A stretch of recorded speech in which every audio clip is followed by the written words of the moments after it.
श्रियकान्ताय कल्याणनिधये निधयेऽर्थिनां श्रीवेङ्कटनिवासाय श्रीनिवासाय मङ्गलम्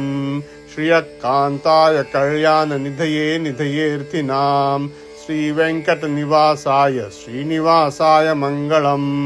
लक्ष्मी सविभ्रमालोकशुभ्रो विभ्रमचक्षुषे चक्षुषे सर्वलोकानां वेङ्कटेशाय मङ्गलम् श्रीवेङ्कटाद्रिशृङ्गाग्रमङ्गलाभरणाङ्ग्रये मङ्गलानां निवासाय श्रीनिवासाय मङ्गलम्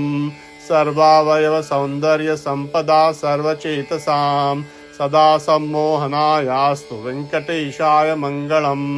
नित्याय निरवध्याय सत्यानन्दचिदात्मने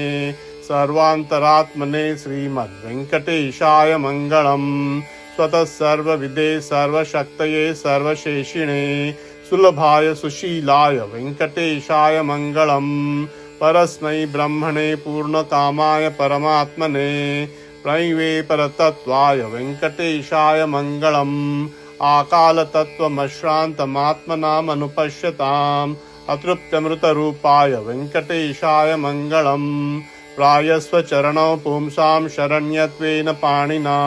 कृपया दिशते श्रीमद्वेङ्कटेशाय मङ्गलम् दयामृततरङ्गिण्यास्तरङ्गैर्वशीतलैः अभाङ्गैः सिञ्चते विश्वं वेङ्कटेशाय मङ्गलम् स्रग्भूषाम्बरहेतीनां सुषमावमूर्तये सर्वातिशमनायास्तु वेङ्कटेशाय मङ्गलम्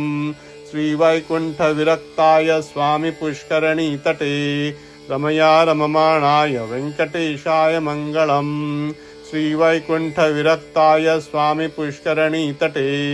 रमया रममाणाय वेङ्कटेशाय मङ्गलम् श्रीमत्सुन्दरजामातृमुनिमानसवासिने सर्वलोकनिवासाय श्रीनिवासाय मङ्गलम्